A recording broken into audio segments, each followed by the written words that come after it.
10 days before my sister's wedding, my mother handed me a check for $5,000. I thought it was a gift. It wasn't. It was a bribe to disappear.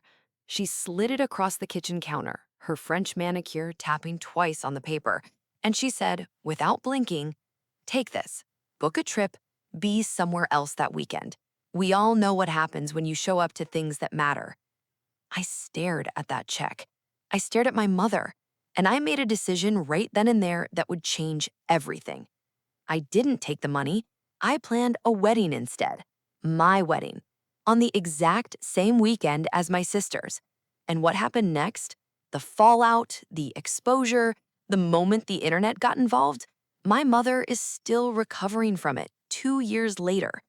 If you are watching this and you have ever been the one in your family that everyone treats like a problem to be managed instead of a person to be loved, this story is for you. Stay with me.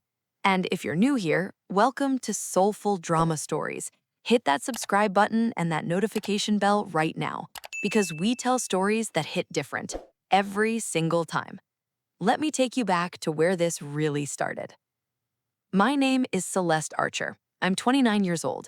I'm a freelance graphic designer based in Austin, Texas. I work from my apartment. I have a rescue cat named Thursday who has strong opinions about my work schedule. I make my own hours, my own money, and my own decisions. That last part, making my own decisions, took me 26 years to learn how to do because I grew up in a house where only one person's decisions counted. My mother, Beverly Archer, is the kind of woman who walks into a room and immediately reorganizes it.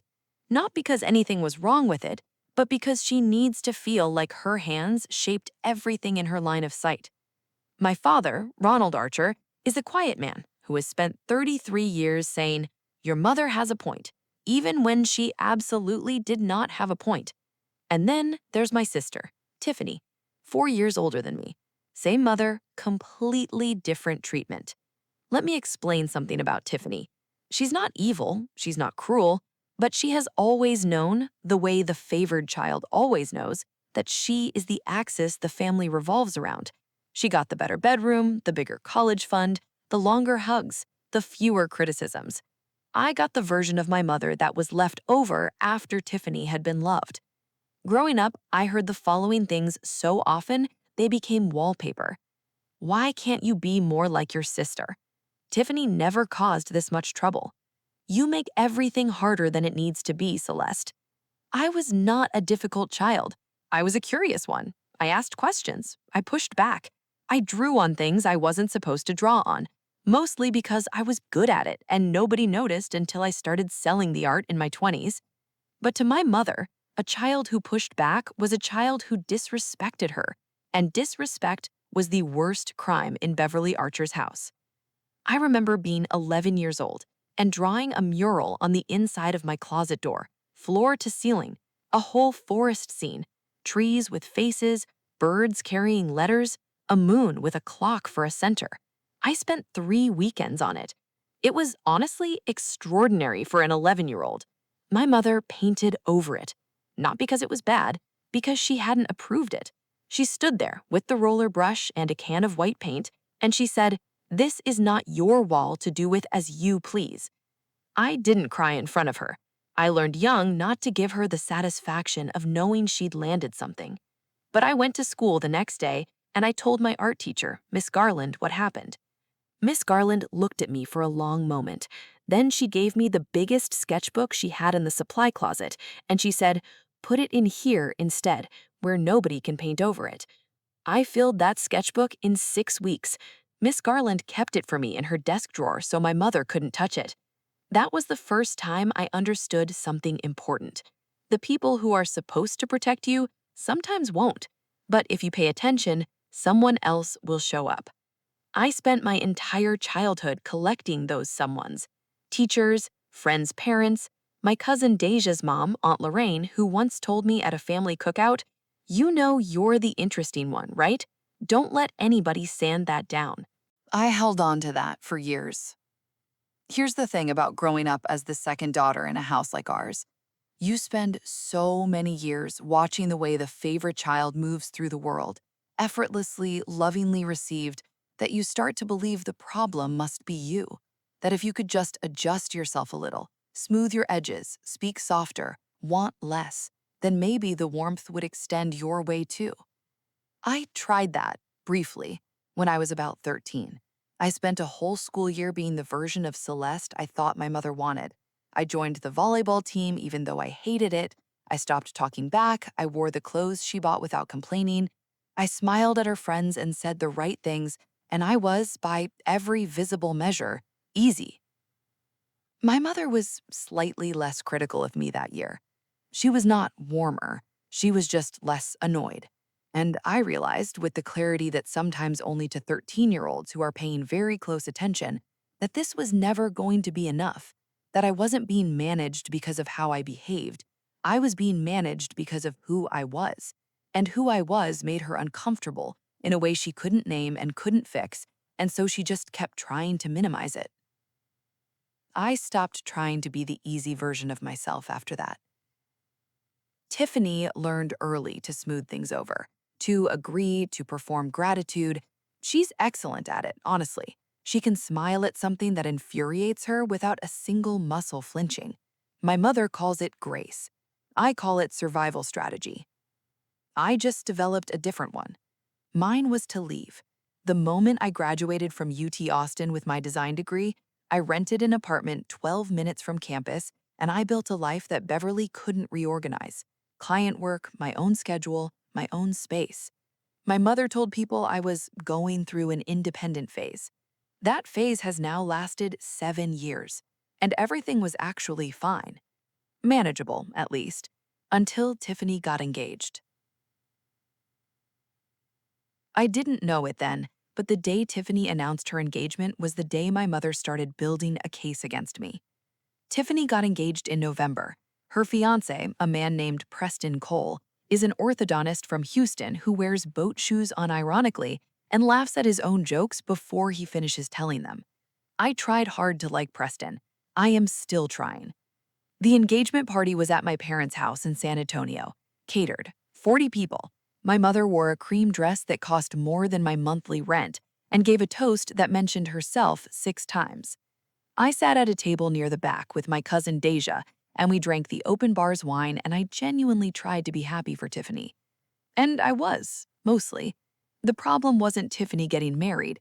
The problem was what happened the morning after the engagement party, when my mother called me into the kitchen while everyone else slept. She poured 2 cups of coffee. She set one in front of me, she sat down, and she said, "I need to talk to you about the wedding, about your role, or rather about whether you should have one." I said, "I'm her sister." My mother said, "You're also the person who, at Aunt Roberta's retirement dinner, started a political argument that ended with 3 people leaving early. You're the person who showed up to Grandma's 80th in a jumpsuit when we said formal attire. You're the person—" I said, "Mom, I'm not going to ruin Tiffany's wedding." She looked at me over the rim of her coffee cup. She said, "I just want to make sure we're on the same page." We were not on the same page. We were not even in the same book. Over the next 7 months, my mother managed me the way she manages everything she's afraid of. Carefully, quietly, strategically. She didn't exclude me from wedding planning. That would have been too obvious, too easy to call out. Instead, she included me in everything and then overruled every single input I gave. I suggested a color for the bridesmaids' dresses. My mother said Tiffany had already decided. I offered to design the wedding invitations. I'm a professional designer. This was literally my job. My mother said they'd hired a stationery company. When I showed her my portfolio, actual award-winning work, she looked at it for 4 seconds and said, "It's a little edgy for a wedding, don't you think?" I swallowed that. There was a cake tasting in February. 6 of us around a table at a bakery in San Antonio. Me, Tiffany, Preston, my mother, Preston's mother, and Tiffany's maid of honor, her college best friend, Renata. The baker brought out 12 different flavors on small plates. We went around the table giving opinions. When it got to me, I said I loved the lemon lavender, that it was different, elegant, memorable. My mother immediately said, I think we want something more classic. People expect chocolate or vanilla at a wedding. Tiffany nodded along. She wasn't even looking at me. Renata caught my eye from across the table. She gave me a small, sorry look. They went with vanilla almond. There was a florist consultation in March. I mentioned that I'd seen a style of arrangement on a designer's account I followed. Loose, organic, wildflower forward. Really beautiful. I showed the florist the reference image. My mother leaned over, looked at the screen, and said to the florist, "We're going for something more structured, more formal." She handed back my phone without looking at me. The florist nodded and pulled out the formal arrangement catalog. I put my phone in my bag. I showed up to dress fittings, rehearsal planning meetings, florist consultations. I smiled, I nodded, I contributed when I was asked. I was never asked. What my mother was doing was so subtle that even I questioned myself sometimes. Was I being too sensitive? Was I reading into things? Was I the problem she always said I was? That's the thing about being gaslit over a lifetime. The doubt doesn't come from outside. It lives inside you. It speaks in your own voice, and it sounds exactly like your mother. I started keeping a note on my phone. Every time something happened, every redirect, every overrule, every small moment of erasure, I wrote it down. Not because I was planning to use it, but because I needed proof that I wasn't imagining it. I needed something to show myself on the days I thought I was losing my mind. By March, the note was 3 pages long. One entry from February read, "Florist consultation. Showed reference image I loved. Mom handed phone back without looking at me. Florist looked at me with pity, said nothing." One entry from March, "Called Tiffany to tell her I found a calligrapher for the escort cards. Professional, incredible work I was going to offer for free. Tiffany said Mom already handled it. Mom never mentioned it to me." One entry from April. "Mom introduced me to Preston's aunt at lunch. Said, 'This is Celeste, our younger one.' Not my daughter, not Tiffany's sister, our younger one.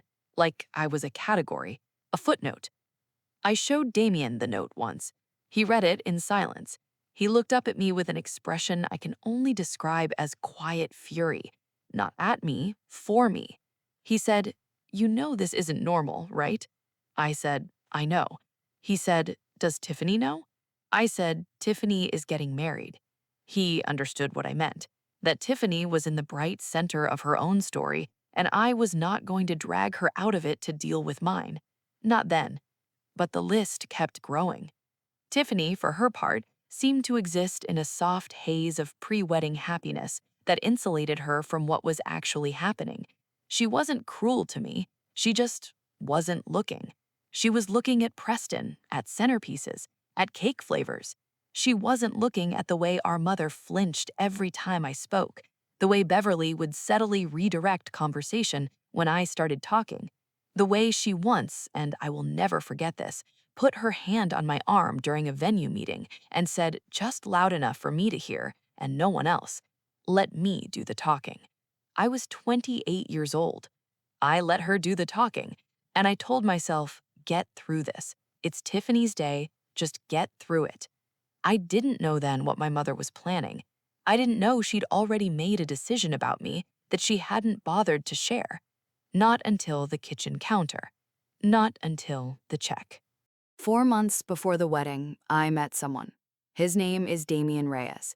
He's 31, he's an architect. He has a laugh that sounds like it's surprised to be there every time. He makes very strong coffee and has opinions about jazz that I find both excessive and endearing. We met at an art exhibition, a mutual friend's opening night. He was standing in front of one of my pieces, a print I'd submitted as part of a group show. He didn't know it was mine. He said, "This one looks like someone trying to be heard."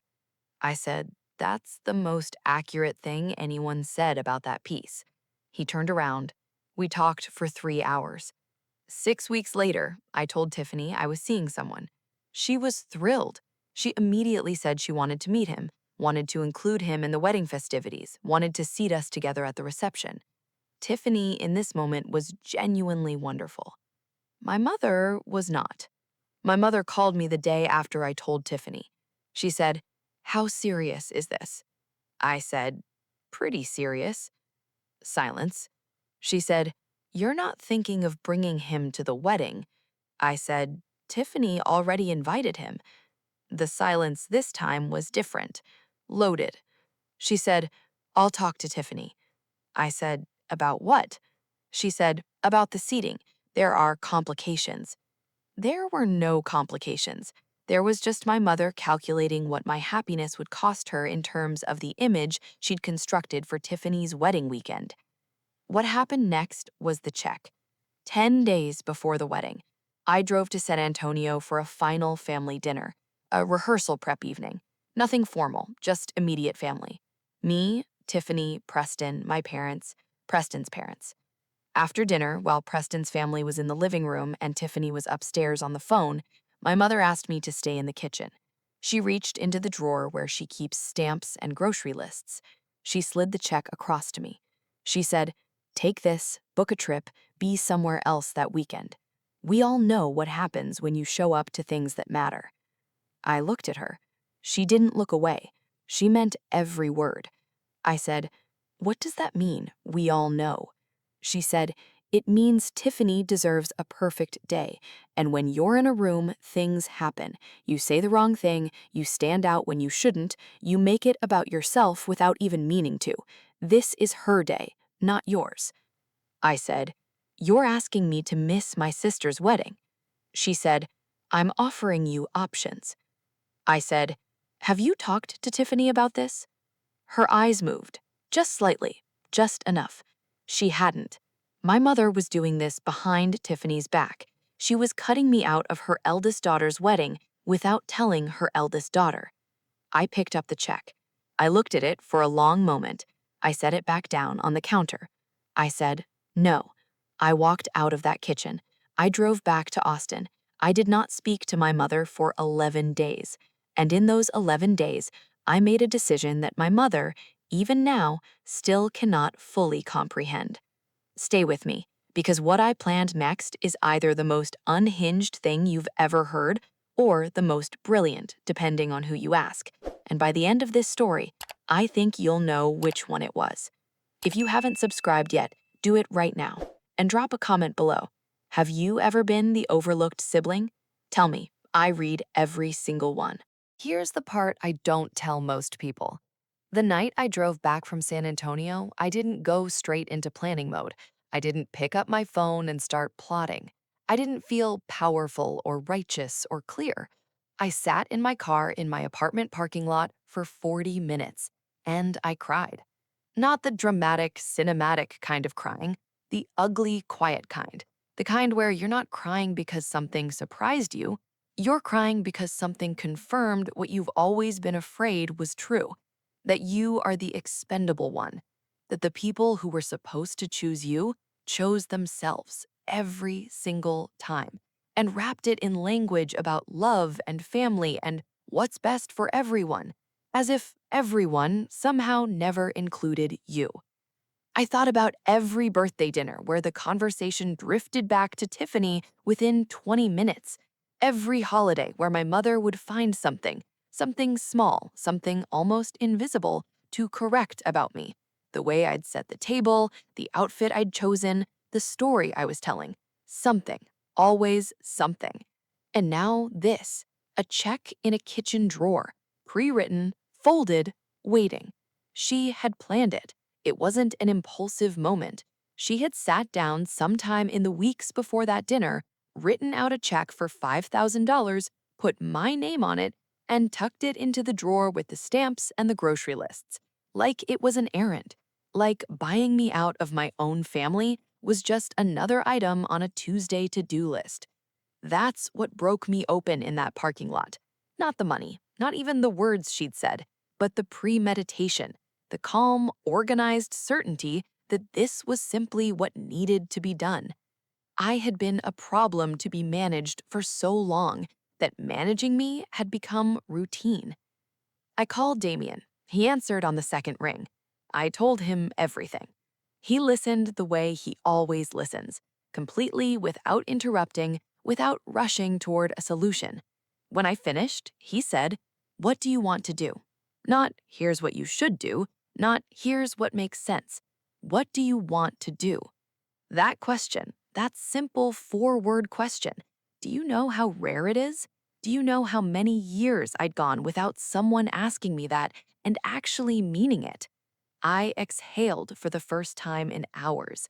I said, I want her to understand what she's done, not just to me, to herself, to Tiffany, to this idea she has about what our family is. He said, okay, then let's figure out how to make that happen. I said, I have an idea. It's insane. He said, I'm listening. Here's what I told him. Damien and I had been talking about getting married. Not engaged, we hadn't done the formal thing yet, but we'd talked about it, openly, honestly, the way adults talk about things that matter. We both knew it was just a question of when and how. That night in my car, I said, what if we get married the same weekend as Tiffany? Damien was quiet for a moment. Then he said, how fast can you plan a wedding? I want to be honest about something. What I did next was not petty. It was not revenge for its own sake. It was not about upstaging Tiffany who had nothing to do with what my mother did. What it was a reckoning, a public, undeniable, impossible to spin reckoning. My mother had spent 28 years managing my story, controlling the narrative, deciding what I got to be in this family, deciding what I got to be at all. She tried to pay me to disappear from my own sister's wedding weekend. I decided instead to become unmissable. Here's the plan I built in 11 days. First, Damien proposed properly. We went to the restaurant where we'd had our first real date. He had a ring that he'd apparently been carrying in his jacket pocket for 3 weeks, waiting for what he called the moment that made sense. That night in the car had apparently been close enough. The ring was a vintage Art Deco piece, white gold, oval stone, filigree band. It was exactly me. He'd known that. I said yes, obviously. I would have said yes in the parking lot of a grocery store. Second, we set the date, the same weekend as Tiffany's. Deliberately, carefully, intentionally. Not the same day, the day before, Friday evening. Tiffany's wedding was Saturday. Third, the venue. My friend Kezia runs an event space in East Austin, a converted print shop with exposed brick walls, high ceilings, and Edison bulb lighting. Industrial and warm, and completely not what anyone would expect from me according to my mother's version of me. Kezia gave us the space at cost because she is a good human, and also because I had designed her entire brand identity 2 years ago. Venue, handled. Fourth, the guest list. This is the part that required the most care. I did not invite my parents. I invited Tiffany. I know, sit with that for a second. I invited my sister to my wedding, which was happening the night before her wedding in the same city she was already traveling to. I wrote her a letter, handwritten, 4 pages. I told her everything.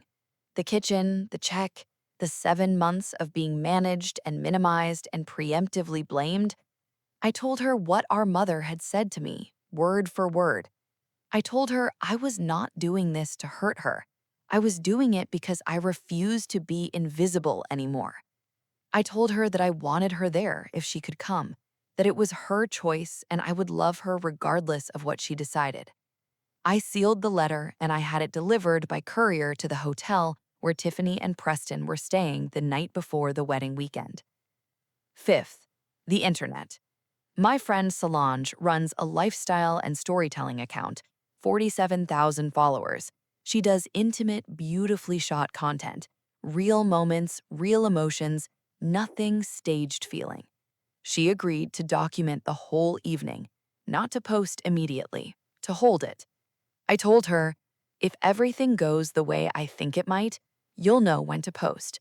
She said, girl, I am ready. Sixth, I told no one else in my family.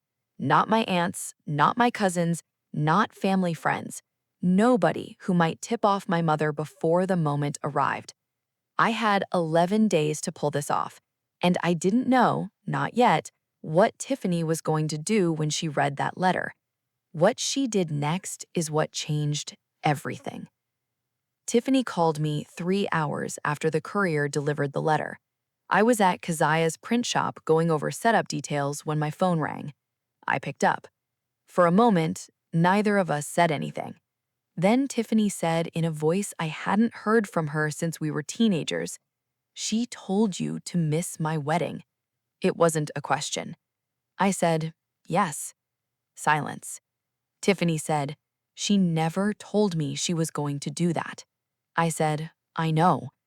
Another silence. I could hear Tiffany breathing, could hear her trying to process something that was rearranging itself in her chest. She said, "I've been seeing it for years, Celeste, the way she treats you. I've been watching it and telling myself it wasn't that bad, that you two just have a different relationship, that you pushed back too hard and she was just—" Her voice broke slightly. She said, "I kept telling myself it wasn't as bad as it looked." I said, "It's okay, Tiff." She said, "It is not okay." She said it with a firmness I hadn't heard her before. "She did this behind my back, at my wedding. She tried to make your absence part of my wedding without even asking me." I said, "What do you want to do?" And Tiffany, my sister, the one who learned to smooth things over, who had been surviving our mother's version of love her entire life, said, "I want to come to your wedding." Hold on, because what happened next, I still get emotional telling it. Don't go anywhere. The converted print shop in East Austin, Edison lights, brick walls, long wooden tables from Kezia's rental inventory, wildflowers everywhere. Not perfect, not arranged, just abundant. Solange had set up in 3 corners of the room so subtly that half the guests forgot she was filming. 63 people. Friends, design clients who had become real friends. Damien's entire family. His mother, Lucia, had arrived from San Diego and hugged me so hard I lost my breath. My cousin Deja, who had been keeping my secret for a week and a half and had almost cracked twice. My friend Marcus from college, who made a speech that was 50% jokes and 50% genuinely beautiful. And Tiffany. She was there. She arrived at 6:45 in a floral dress with her hair down, without Preston, who had been gracious and warm when she explained, and she walked in looking slightly dazed and slightly odd, like someone who had stepped out of one story and into another. She hugged me at the door for a long time. She said, "You look incredible." I pulled back and looked at her. Her eyes were already wet. I said, "You okay?" She said, "I've been thinking about everything in that letter all week. I kept starting a call to you and then stopping because I didn't know what to say. And then I got here and yeah, I'm okay. I'm really, really okay." She wiped her eyes, laughed at herself a little. She said, "Is it weird that I feel like your wedding might be the best thing that happens to me this weekend?" I said, "Saturday is going to be incredible." She said, "Yeah, but this is you, Celeste. This room is completely you. I've never been anywhere that felt this much like you." I held on to that. I held on to it the whole night. I was wearing a dress I'd found at a vintage shop on South Congress 3 days earlier. Ivory, simple, 1970s cut. I'd asked Solange to sew a thin ribbon of rust-colored silk along the hem. It was nothing like my mother would have approved for me to wear. It was exactly me. The ceremony was small. No officiant I'd never met before.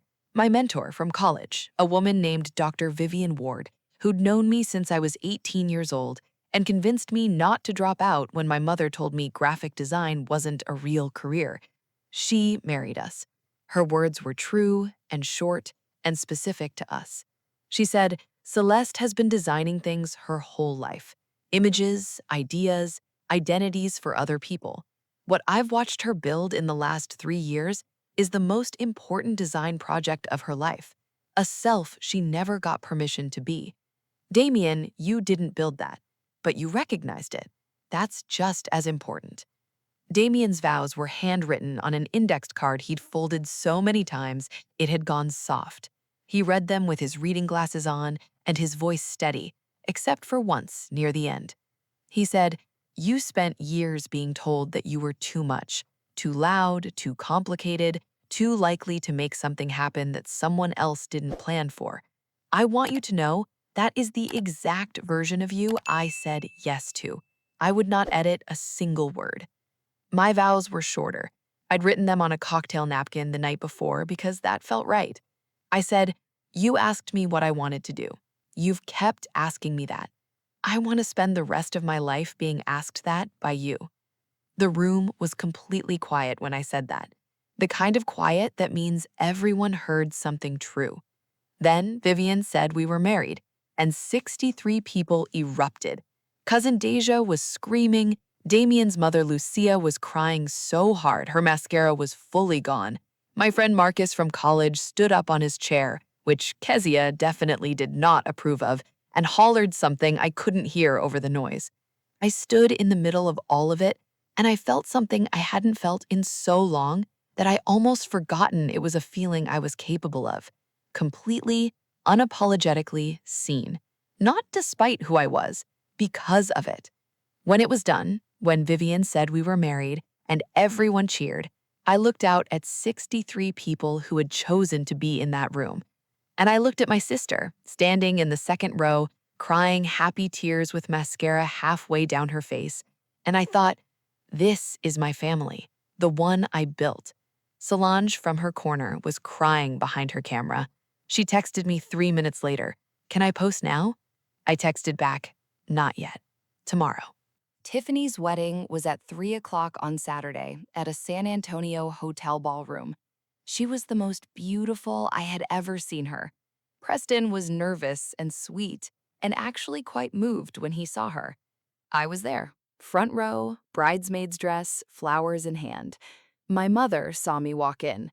Her face did something complicated, something that started as shock, moved through calculation, and landed on a locked jaw composure she wore the rest of the afternoon. She did not speak to me during the ceremony. She did not speak to me during the cocktail hour. During dinner, she crossed the room toward me once, got 3 steps away, looked at my face, turned around, and went back to her table. I don't know what she saw, but whatever it was, it stopped her. Tiffany and I had agreed on one thing before the weekend. We would not make Beverly the story of her wedding day. The story of her wedding day would be her wedding day. Tiffany marrying Preston. That was the whole story. And that's exactly what it was. It was a genuinely lovely wedding. The food was excellent. The dancing went until midnight. Preston's father gave a toast that was unexpectedly touching. Tiffany cried twice, during Preston's vows and during the father-daughter dance, and both times were completely earned. I danced with my cousin Deja. I sat with Damien, my husband, still surreal to say, and we held hands under the table and watched Tiffany glow. My mother gave her speech. It was polished. It mentioned Tiffany 14 times and mentioned our family unit twice. It did not mention me at all. I noticed. Deja noticed. Damien squeezed my hand. I let it go, because at 9:47 that night, Solange posted the video. I did not ask Solange to make it go viral. I did not plan a campaign. I did not write a caption designed to explode. Solange is just very, very good at what she does. She posted a 22-second clip first, just me walking down the makeshift aisle toward Damien, Edison lights overhead, wildflowers on every table, 63 people standing up. The caption said, "My friend was told by her mother to miss her sister's wedding, offered money to disappear, so she planned her own wedding the night before instead. This is what choosing yourself looks like." By midnight Saturday, while I was still at Tiffany's reception, the clip had 400,000 views. By Sunday morning, 2.1 million. By Sunday evening, the story had been picked up by 3 entertainment accounts, 2 relationship advice podcasts, and a journalist at a national women's lifestyle magazine who DM'd Solange if I'd speak on record. The comments were, I'll be honest, I didn't read most of them in real time. Damien read them and summarized, 90% are women saying their mother did something similar. 10% are people debating whether what you did was wrong. 0% are boring. He showed me a few individually. One woman wrote, I was the overlooked daughter for 32 years. I watched my sister get everything and convinced myself that was just how it was. I cried watching this clip 3 times. That one had 47,000 likes. Another one said, the fact that she still showed up to her sister's wedding the very next day, that's not revenge, that's character. One said, her mother offered her money to miss her own sister's wedding, and people are debating whether what she did was wrong. That one had 82,000 likes, and an argument in the replies that went on for 4 days. A therapist posted a response video. A podcast I'd never heard of dedicated an entire episode to the second daughter phenomenon. 3 journalists reached out through different channels.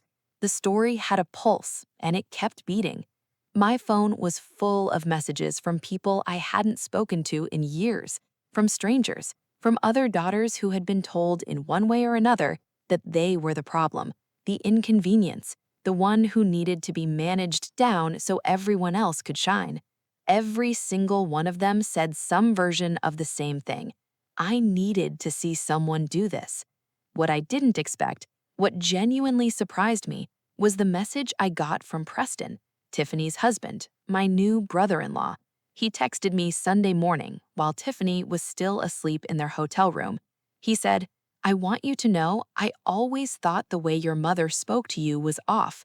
I couldn't put my finger on it, but every time we were all in a room together, I'd watch her and I'd think, something's not right here.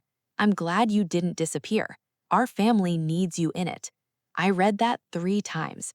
Then I saved it, because some messages deserve to be kept. What my mother did next, I genuinely did not see coming. And I think it might be the most revealing part of this whole story. My mother called me Sunday evening. I was in bed in a hotel room in San Antonio, Damien asleep next to me, still wearing the rust ribbon dress from the night before because I'd never wanted to take it off. I looked at her name on my screen. I answered. She said, I assume you've seen what's happening online. I said, yes. She said, you did this on purpose. I said, I got married. Is that what you mean? Her voice went cold the way it always does when she's losing a narrative, sharp and precise and slightly too controlled. She said, you humiliated this family. You made your sister's wedding weekend about yourself, which is exactly what I was trying to prevent. And now you've put us on the internet for strangers to mock. I said, I didn't put anyone on the internet, Mom. I got married. My friend posted a video of me getting married. The reason it's spreading is because what you said to me in that kitchen struck a nerve with a lot of people. She said, what I said to you was private. I said, yes, it was. A beat. She said, what does that mean? I said, it means I haven't told the internet what you said to me. Solange's caption was vague. Nobody knows the specific words you used. Nobody knows about the check. Yet. Silence.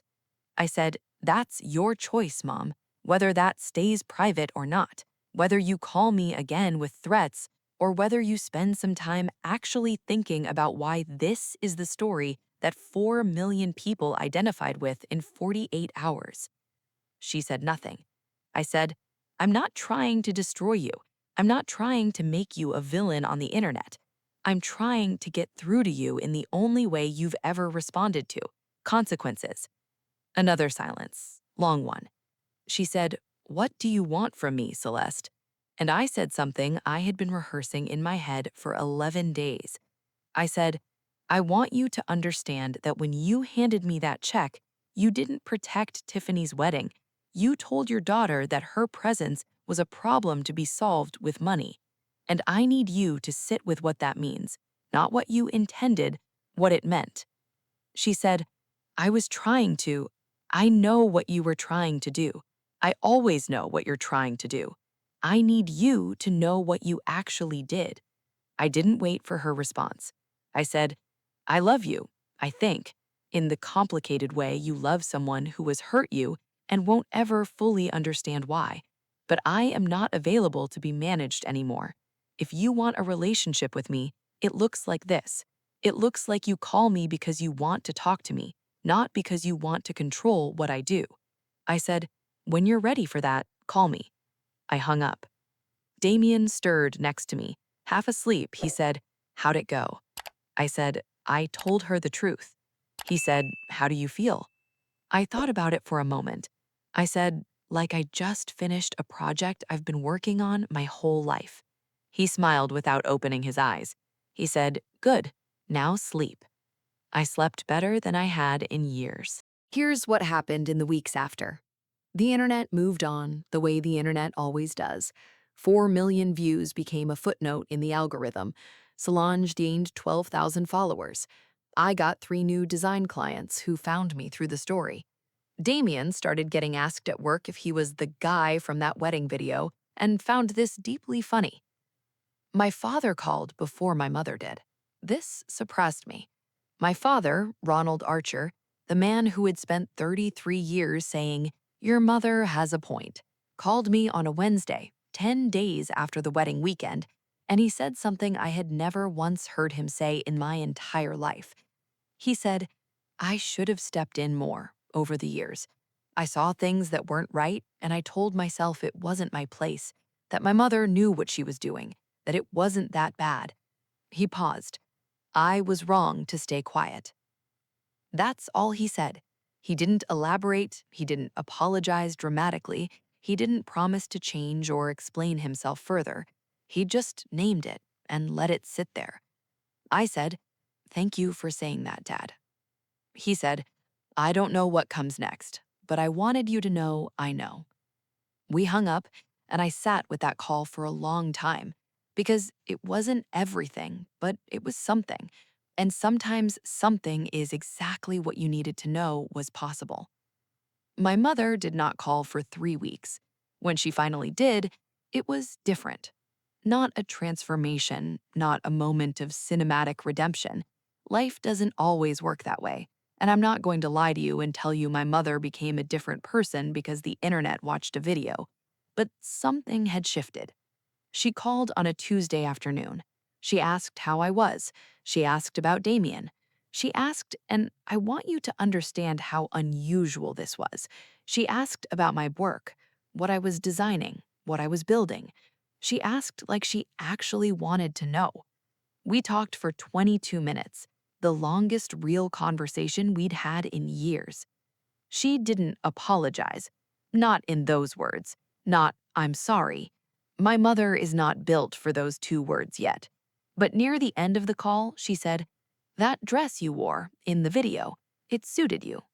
Which from Beverly Archer is the closest thing to "I see you" that I know how to receive. I said, "Thank you, Mom." I meant it. Tiffany and I talked the week after her honeymoon. Long, honest, the kind of conversation we should have been having for years.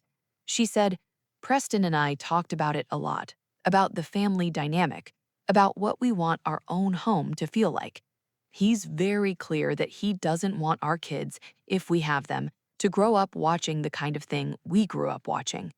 I said, "You grew up watching it too?" She said, "I benefited from it. That's different from not seeing it." She looked at me steadily. "I saw it, Celeste. I just looked away. And I'm not going to do that anymore." That's the thing about this story that I keep coming back to. It wasn't just about me and my mother. It was about every person in a family who watches the dynamic and says, "It's not that bad. It's just how they are. I don't want to get involved." The looking away is its own kind of participation. Tiffany understood that, and she chose differently. It is 2 years later. I am 30 years old. I have a husband who asks me what I want to do. I have a cat named Thursday who still has strong opinions about my schedule. I have a design studio, actual studio, not just an apartment, that I share with 2 other independent creatives. I have a relationship with my sister that is more honest than it has ever been in our lives. We talk every week. We visit. We are building something real between us, without our mother mediating it, without either of us performing contentment. I have a relationship with my mother that is still complicated, still cautious, still in progress.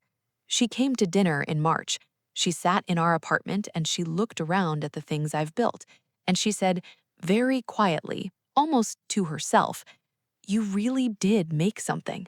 I said, "Yeah, I did." She nodded. She didn't say she was proud of me, but she looked like she was trying to figure out how to get there. I'll take it. Here's what I want you to take from this story. Not the drama, not the viral video, not the check, not the wedding on the same weekend strategy. This. The moment I said no to that check, I said yes to myself. Not in a motivational poster way, in a real, terrifying, who am I without their approval way.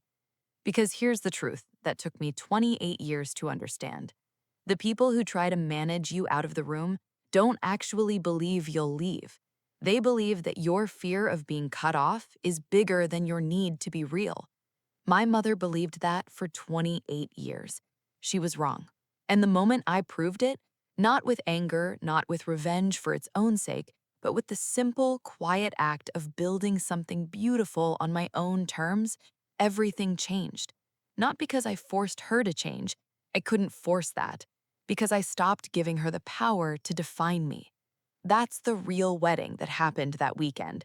Not the one in the print shop with the Edison lights and the wildflowers, though that one was also genuinely perfect. The wedding between me and the version of myself I'd been keeping in a back room for 28 years, waiting for permission to come out. She didn't need permission. She just needed the door. And once I opened it, I never looked back. To every woman watching this who has been handed a version of that check, literal or metaphorical, I see you. The people who try to manage you out of the room are afraid of your presence. There is a reason for that.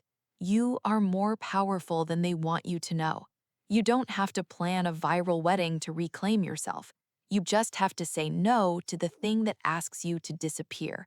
That's where it starts. That's where it always starts. Thank you so much for spending this time with me today. This story, it's for every woman who was told she was too much, not enough, or simply in the way. You were never in the way. If this story hit you somewhere real, please hit that like button right now. Share it with one person who needs to hear it. And if you're not subscribed yet, what are you waiting for? Click that button and turn on notifications, because we are here every day with stories that matter. Drop a comment below. Tell me, what was your kitchen counter moment? The moment someone tried to buy your silence or manage you out of the room. I read every single comment, everyone. And remember something before you go. The family you build with your own hands, your own choices, your own love will always be more real than the one someone else tried to script for you. This is Soulful Drama Stories. Take care of yourself. You matter. We'll see you in the next one.